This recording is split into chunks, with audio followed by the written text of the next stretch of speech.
La la la la la. La la la la la la. La la la la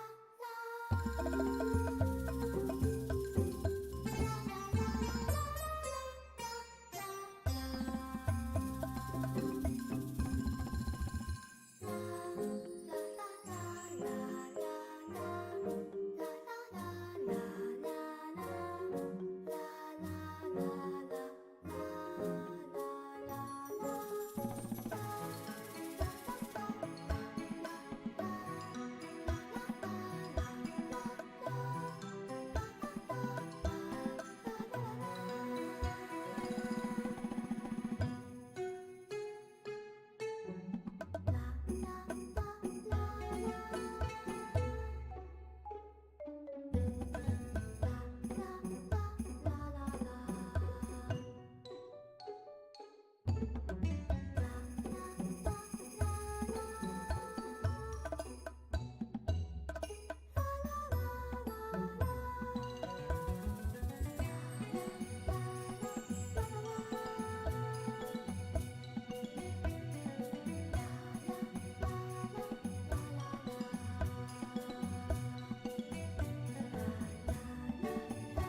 الجمهور استمعوا إلى الصوت.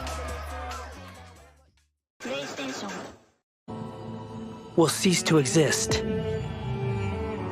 Did you really think you would be able to see through my plan? Dottore.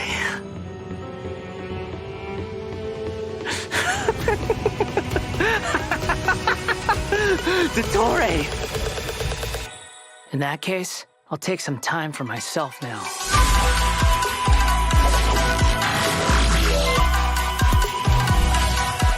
Squall and Fury!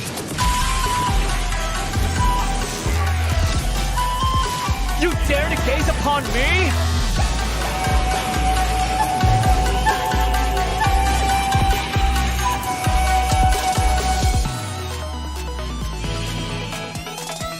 dare to mess with me?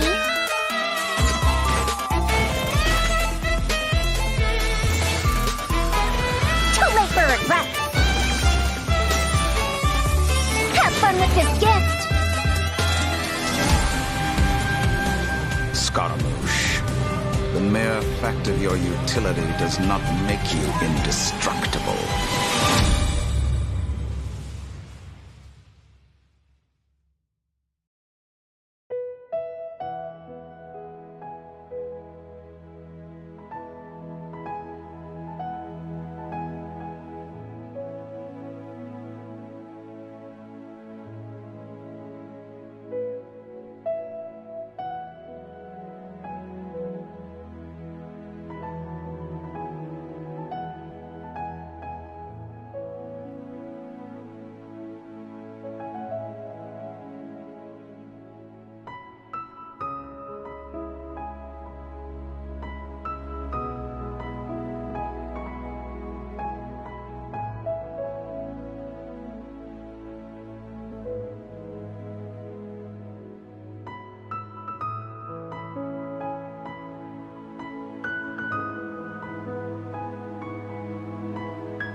Everyone, and welcome to the GENSHIN IMPACT version 3.3 special program. I'm your host, Sarah Miller-Cruz, the voice of Lumine in GENSHIN IMPACT, and today I'm joined by... Max, the one and only middleman, voice of the one and only Arataki Ito. And I'm Patrick Pedraza, voice of the Wanderer. But up until now, travelers have only known me as Scaramouche, and everyone's been battling me in the game lately. Yeah, that's true, but to be fair, it's a really cool fight. It's a really cool fight. Yeah, I know. Anyway, I'm super excited to have the chance to share some upcoming content with everyone. What did you all think about that trailer? Okay, so I definitely saw Irminsul in there, and I am really excited to find out more about it. Yeah, that trailer had everything. It had everything. It had action. It had drama. It was lighthearted in places, but it was dramatic. Yeah. Dude, I'm just super stoked for everyone to see Scaramouche's, backstory.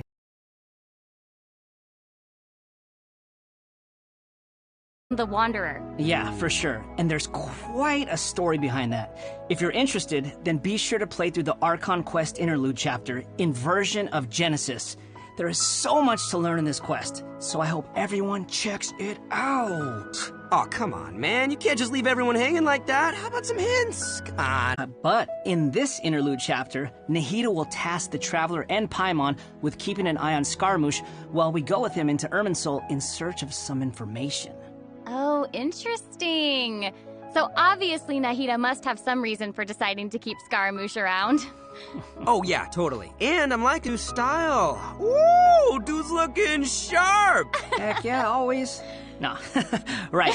And at this point, he's known by a completely different name to force a conversation, just to occupy silence. The wind rises.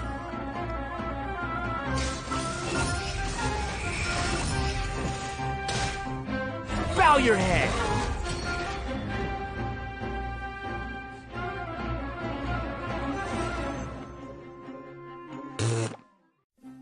All right, Patrick, you're up. Help introduce the Wanderer for us. Sure thing.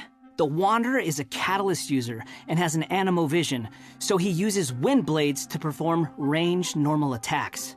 Wait a second. Wind blades? Not the same as the Traveler's Windblade, though. Okay. So, as everyone probably already noticed, the Wanderer can hover in the air when he casts his elemental skill. Upon using his elemental skill, he will first deal AoE damage before leaping into the air and entering a hovering state. So, while hovering, the Wanderer's normal and charge attacks will be converted into Kugo Fushudan and Kugu Tofukai, respectively. The damage they deal in their AoE will be increased. Their damage will be considered normal and charge attack damage, respectively. Also, Kugu Tofukai will not consume stamina, and he can remain hovering for a certain duration. That's so awesome! He can fly! I know, right? But he can't stay hovering forever. While hovering, the Wanderer constantly consumes Kuguryoku points to maintain his hovering state, which is the blue meter you see on the screen. Even if he doesn't move or attack, hovering will still consume Kuguryoku points. Okay. So this mechanic works a little differently than our typical stamina meter. There are many possible actions the Wanderer can perform while hovering in the air, which all rely on Kuguryoku points rather than stamina. So, for example, sprinting mid-air will consume additional Kuguryoku points to accelerate mid-air, and holding the sprint button will cause persistent point consumption to maintain speed. So, this effect will replace his default sprint. Jumping expends extra Kuguryoku points to increase hovering height. Holding jump will cause persistent Kuguryoku point consumption to keep increasing hovering height. Of course, running out of points will end his hovering state. Oh, okay. So travelers will need to plan their actions while hovering. Exactly. So, with his talent, Jade Claim Flower, when casting his elemental skill, if it contacts Hydro, Pyro, Cryo, or Electro, that instance of the skill will receive a corresponding buff effect depending on which element was contacted. So, for example, increasing his Kuguryoku points cap, attack, crit rate, or restoring a set amount of energy upon hitting opponents with a normal or charged attack.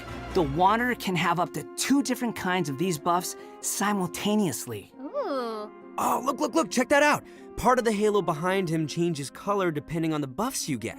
So travelers will be able to easily understand what effects the Wanderer currently has. I like that. It's helpful and still looks really cool. Yeah. So, after unlocking another talent, Gales of Reverie, when the Wanderer is in the hovering state, if his normal or charged attack hits an enemy, there is a set chance to gain another buff effect, allowing him to sprint midair without consuming Kuguryoku points. Additionally, this buff effect will fire wind arrows to attack the enemy. Ooh. Oh, dope. I'm sure extra buff effects like that will go a long way for players when they're in combat. Yeah, for sure. And if you've noticed, there is a colorful aura of light around his body to indicate when that buff effect is triggered. I saw that. That's pretty cool. I love all the detail they've put into the Wanderer. All right, this brings us to the Wanderer's Elemental Burst. Sweet. Yay! So, check this out. Upon unleashing his burst, he compresses the atmosphere and stomps it down toward the enemy. So, travelers should note that if the Wanderer is in a hovering state when he unleashes his burst, then the hovering state will end and he will begin descending after the burst is completed. Okay, this stomping animation is a little aggressive. Yeah, but it's cool. I know, and it actually suits his character. Mm-hmm. Yeah, I can't help but agree. Wait. Let's not forget about the exploration talent. Ah, yes. This is an interesting one. The Wanderer can decrease the Mora required when ascending bows and catalysts. Hey now, you can never complain about saving Mora, am I right? Okay, Huh? that's true. All right, now that we've seen the Wanderer, let's move on to the next new character. Are you ready? I'm ready!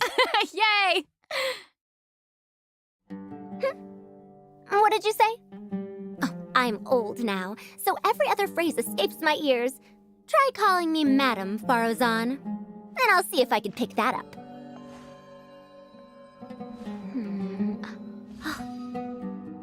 Huh? What is it that you would like to learn more about? Different forms of pressure-based puzzle mechanisms? The base layer design of elemental monuments? Huh. Wait. Did you forget to call me Madam Farozan just now when you asked your question? Whoa! What?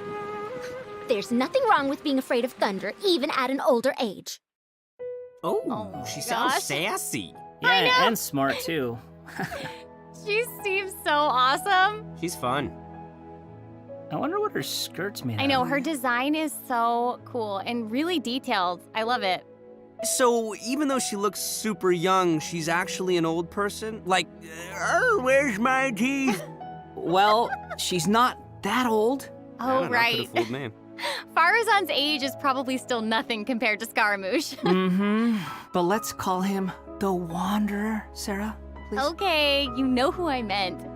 Actually, now that I think about it, yokai can also live a really long time too. That's right, yeah, no, and speaking of age, isn't the Traveler's age also kind of mysterious? Mm-hmm, that's true. It looks like all of our characters are intriguing. But it's safe to say that Farazan is way older than most people in Teyvat. Farazan works in the Academia's Haravatat Darshan and has been a hairbod, which roughly means mentor, for over a century. So I bet everyone out there is wondering if she's also some kind of creature blessed with long life, you know? Like Klee? No, she's actually just your regular, typical human being. Oh. Well, maybe not so typical.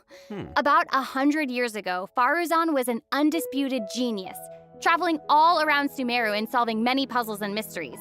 The notes she left behind eventually became the basis of mechanical research for later generations. Whoa, she sounds pretty amazing. But later, she accidentally stumbled into some ruins while trying to solve a puzzle. There, she encountered some strange phenomenon which stopped her from aging, and was trapped there for nearly 100 years. Woo! She eventually solved the puzzle and was able to finally return to Sumeru. Can you imagine being trapped in a puzzle for 100 years? Mm-mm. Wait. So that's how she's been a hairbod for over a century. Yeah. And even now, she still has the pride of a scholar in her heart and is a very talented person. It's just that after being separated from the world for so long, she's kind of fallen behind the times now. Oh, hey, I get what you mean. She was once a proud researcher in a niche field that has become unpopular after 100 years. So, is she still completely dedicated to her field? Yep. And she often tries using her old age as a means of drumming up support for her ideas. However, I think she'd prefer to be complained about for using her seniority rather than garnering sympathy for her experience of being trapped in the ruins. Yeah, sounds like she's quite the character. I know, right? Okay, so now that we've covered her backstory, why don't we take a look at Farazan's abilities in combat? Let's do it. Fight, fight, fight, fight. 100 years have passed, yet there hasn't been any change to those dumb rules at the Academia. Dare to mess with me? Have fun with this gift!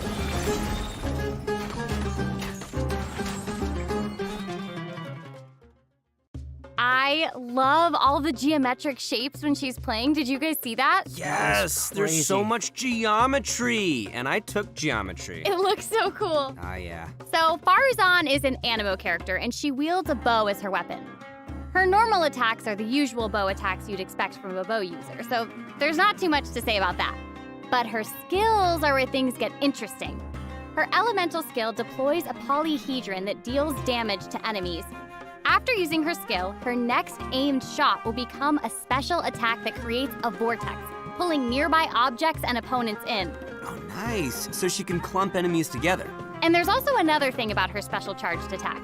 It will create a vortex effect at its point of impact. And if the attack hits an enemy or ally member, it'll apply a mark and create a vortex after a short delay. Okay. So it looks like there will be a lot of potential uses for this attack. Travelers will have to experiment with it and see what they come up with. Yeah, I think it'd be amazing to try hitting teammates with the arrow in co-op mode and have them charge into the enemies to group them all together. I'll have to see who wants to try that with me. After unlocking the talent Impetuous Flow, the time required for fully charging Farazan's next shot will be reduced, and the arrow will reduce the target enemy's animo resistance. In her elemental burst, she deploys a dazzling polyhedron and releases a whirlwind pulse. Throughout its duration, the dazzling polyhedron will continuously move along a triangular path. Once it reaches each corner of that triangular path, it will unleash one more whirlwind pulse. Yeah, 1 minute she's here, the next she's Polly gone for 100 years. Bada boom! Even Sino's jokes are funnier than that. It was pretty All funny. right, all right. Anyway, let's hear what effects these whirlwind pulses have. Sure. When the whirlwind pulse hits opponents, it will decrease their animo resistance. It will also apply an animo damage buff effect to all nearby party members when it's unleashed.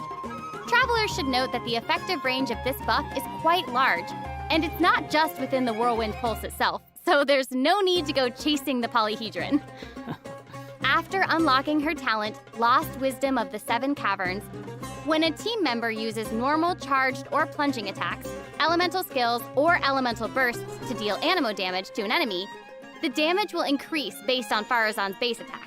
This effect can only be triggered once for a certain duration of time. Oh, so it seems she'll be the solid support. Yeah. Totally! And as a researcher of mechanics and puzzles, Farazan has taken it upon herself to explore many ruins, with her travels taking her all across Sumeru. Her exploration talent reflects this, and she gains more rewards when dispatched on a Sumeru expedition for 20 hours. I'm sure no other mentor in Haravatat has 100 years of experience in solving puzzles. Yeah, I gotta say, that's pretty hard to beat. So, the big question is, when can travelers expect to get these new characters? That is a good question. Let's talk about the upcoming event wishes. In the early part of version 3.3, the Wanderer and Arataki Ito will be available via their own event wishes. Farazan will also be making her debut in these event wishes. In the later part of version 3.3, we'll be seeing rerun event wishes for both the Raiden Shogun and Kamisato Ayato. And last but not least, the new 5-star catalyst, Tule Tula's Remembrance, will be appearing in a new weapon event wish. And that's not all. In version 3.3, 2 brand new artifact series will become available. So travelers should be sure to check out the corresponding domain.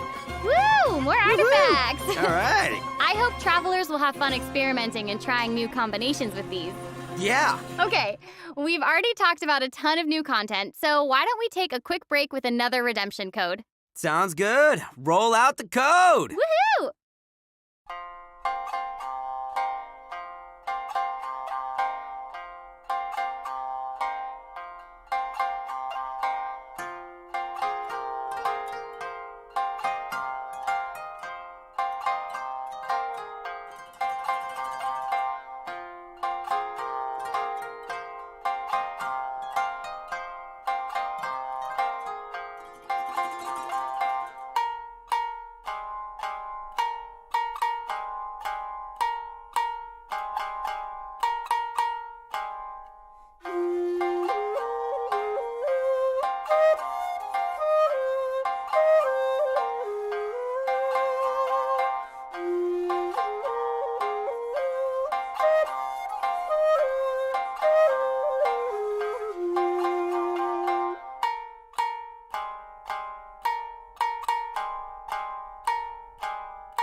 Welcome back to the version 3.3 special program. Okay, Patrick, what do we have next? So next, we'll be covering the upcoming events for the new version. That's right. We've already mentioned the Test of Courage event, and I'm sure plenty of you were wondering about that, so let's start there. Aha! You must be here to participate in the Test of Courage. I can already see a dark aura surrounding the two of you.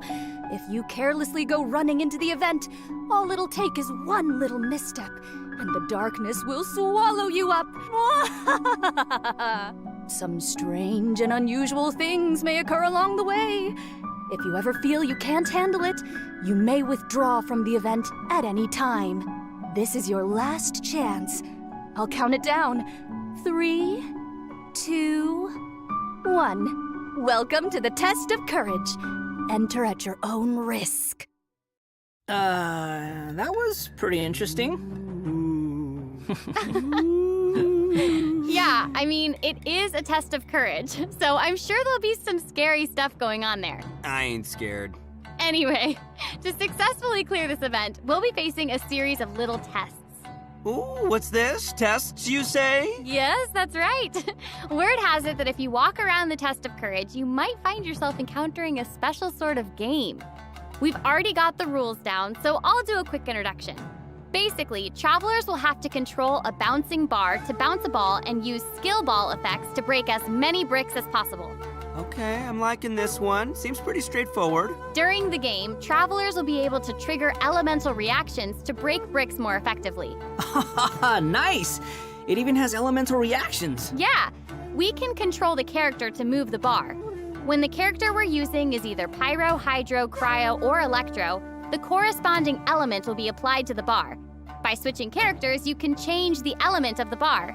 Okay, all the pieces are falling in place now. The bar can infuse a certain element, and the blocks also have their own elements, so causing a skill ball of one element to hit blocks of different elements will trigger elemental reactions. There, how'd I do?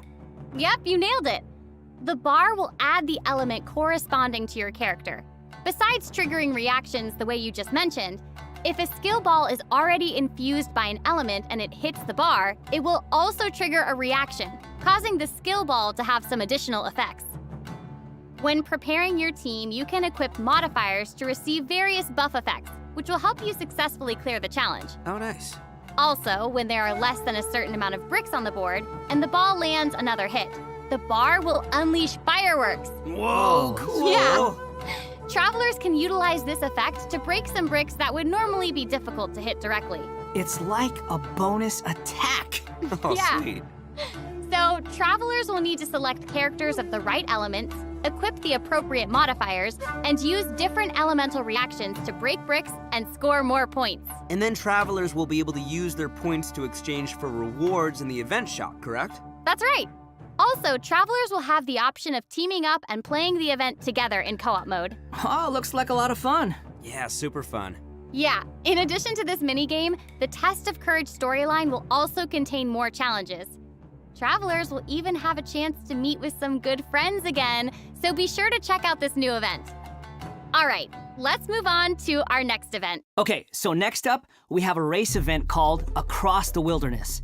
Your objective, collecting balloons. Woo! I don't know, seems like the Wanderer's abilities might come in real handy here. I know, right? So, in this event, each stage will have wilderness balloons scattered all around. Travelers will need to find as many wilderness balloons as possible within the time limit to earn increasingly better rewards. So during the challenge, travelers will be able to utilize their character's skills and talents. So it'll be important to assemble the right team depending on the traits and terrain of the challenge area. Oh, interesting. interesting. Yeah, so travelers can also use something called the Wilderness Compass to obtain various buffs, which include enhanced jumping capabilities, increased movement speed, or unlimited stamina, etc. Ooh, cool. However, you can only claim one buff during each challenge. You must consume Blessed Energy to use the compass and gain the selected buff. You may charge the compass up by finding wilderness balloons or interacting with Blessed Energy in the challenge. Or you can always wait for the compass to passively charge over time. Yo, this event looks pretty crazy. It's almost like watching parkour. Yeah, there are two different kinds of wilderness balloons in these challenges. The first is harvest balloons, which will increase the overall progress of your search for wilderness balloons. The other kind is sonar balloons, which will cause several harvest balloons to appear around you for a set amount of time. That's awesome. So there will be 5 stages available for this event, and travelers will need to consider the conditions and terrain of each stage to come up with the best way to complete it. Also, travelers may team up in co-op mode for challenges. Ooh, more chances to play together. I love it. Yeah, same. Okay, let's move on to our next event. Everyone's favorite game of hide and seek is back with the Wind Trace event. And of course, this is going to be another co-op event, and I, for one, am super excited for it. There's nothing like a good co-op. Many of you might already be familiar with this event by now, but there have been a few changes. Let me introduce what travelers can expect to see this time around. We can probably skip some of the basics this time. You know, players either hide or seek. And then... Okay, wait a second. There actually might be some new travelers out there who've never seen this event before. So why don't you start with some of the basics? Right, good point. Okay, let's start at the beginning then. This is a game with a long history in Mondstadt. Travelers will be split into 2 different sides, the Rebels and the Hunter. You will need to use skills and master the art of hiding or chasing down others to win this event. The goal of the hunter is to capture all the rebels, while the rebels run or use other means to keep themselves from getting caught by the hunter. Okay, that's straightforward enough. So, what else you got for us? Well, some travelers may remember playing as the rebels and getting caught early in the game.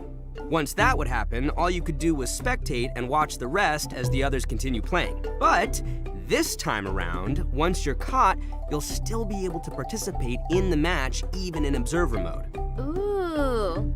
Yeah, it's pretty cool. Once you're in observer mode, you can't be seen by other players and will receive the illusory beacon skill. This skill will allow you to place a random beacon to confuse the hunter.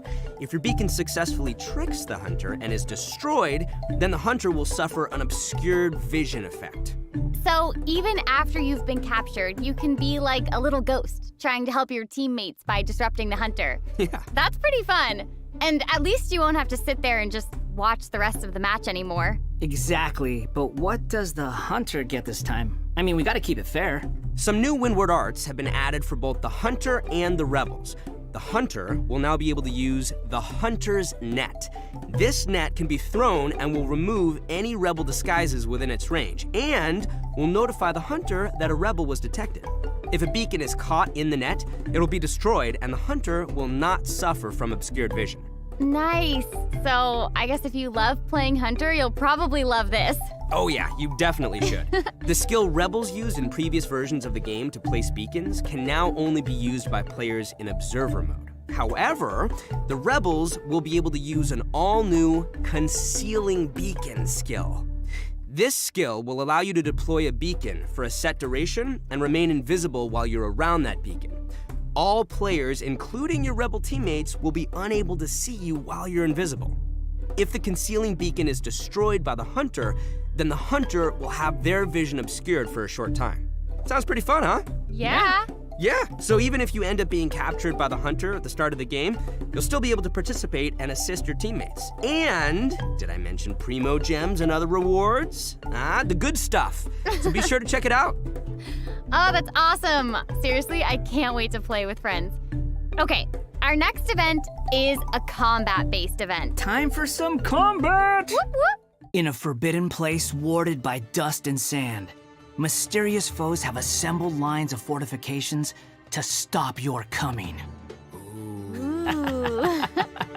That's right, a new edition of Misty Dungeon will arrive in version 3.3. Stoked. Sweet. But this time around, there will be a total of 7 trials with different themes awaiting you in the Misty Dungeon. Each has a different leyline disorder, and travelers will have to adjust their teams according to the disorder's effects and the distribution of enemies. There will also be trial characters for you to select from as well. After entering the domain, travelers will need to go and complete 3 challenges to collect ancient runes. After collecting power from 3 ancient runes, we can power up the control array and proceed to the final challenge. Also, throughout the trial, additional benediction mechanisms and challenges will appear. Travelers may choose to interact with these to increase the leyline disorder's effects or revive and heal your team. You know, if it were up to me, I'd say just go for all the challenges. I know, but travelers should keep in mind that the challenge objective for each trial might be different, so be sure to check the objective and aim for that while proceeding. In terms of rewards, travelers can look forward to winning primogems and other various prizes. Yes! Ooh, I like prizes. And last but not least, version 3.3 will also have leyline overflow events. Travelers can look forward to saving their resin and earning more Mora and experience books. Nice, that's awesome. That'll be great for all the travelers out there still leveling up all their new characters. And even if you don't need those resources now, it's always good to stock up and have more on hand, am I right? Yeah.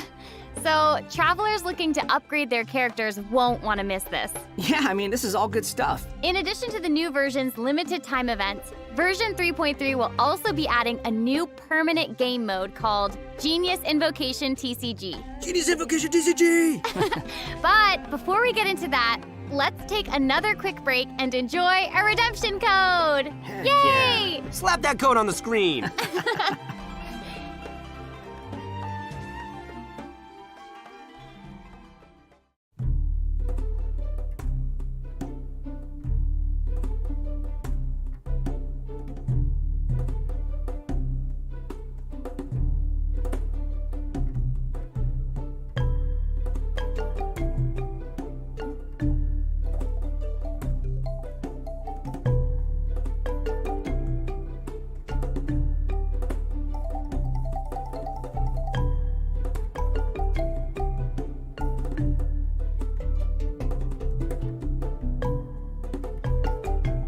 Wow! Sir Manuel! Ay, nakalabas yung mga buhok yung mga paa ng ipis. Hello?